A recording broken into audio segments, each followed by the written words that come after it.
सुनहरी पंखों वाली परी। बहुत समय पहले नीले आसमान के उस पार एक परी लोक था, जहां हर भावना का एक रंग था। प्यार गुलाबी, उम्मीद हरी और खुशी सुनहरी। उस दुनिया की सबसे खास परी थी नूर। उसके पंखों में हल्की सी सुनहरी चमक थी और जहां वो उड़ती, वहां फूल मुस्कुराते।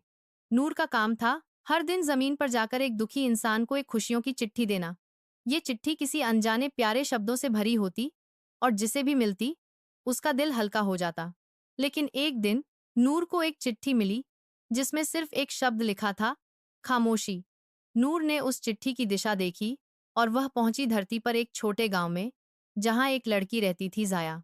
जाया 8 साल की थी, सुंदर, मासूम, लेकिन हमेशा चुप रहती थी। वो बोल नहीं पाती थी और दुनिया ने उसे अलग कहकर छोड़ दिया था। नूर उसके पास गई, मुस्कुराई, लेकिन जाया की आंखों में कोई चमक नहीं थी। पहली बार नूर को लगा कि सिर्फ चिट्ठी देना काफी नहीं, उसे जाया का भरोसा जीतना होगा। नूर हर रात जाया के पास आती, उसके लिए फूल लाती, उसके साथ चुपचाप बैठती, उसकी आंखों में कहानियां पढ़ती। धीरे धीरे जाया ने हौसला शुरू किया। एक रात नूर को परीलोक से संदेश मिला, तुम इंसानों की दुनिया में बहुत देर तक रुक रही हो। अगर सूरज उगते वक्त तुम वहां रही तो तुम्हारे पंख जल सकते हैं। लेकिन उस रात कुछ खास था।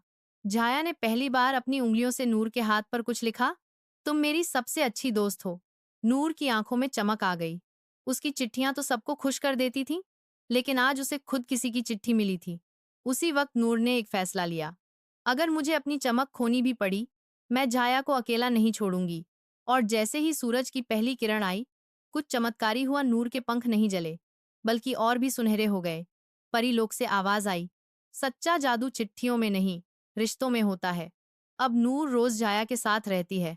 वो सबको चिट्ठियां नहीं देती, लेकिन उनके बीच एक चुप्पी है जिसमें दुनिया की सबसे प्यारी बातें छुपी हैं। लोग कहते हैं, अगर आप कभी बहुत दुखी हो और अचानक कोई हल्की चमक पास से गुजरे, तो समझ लेना नूर परी अब भी यही है। क्योंकि खुशियां अक्सर बिना शब्दों के भी मिलती हैं।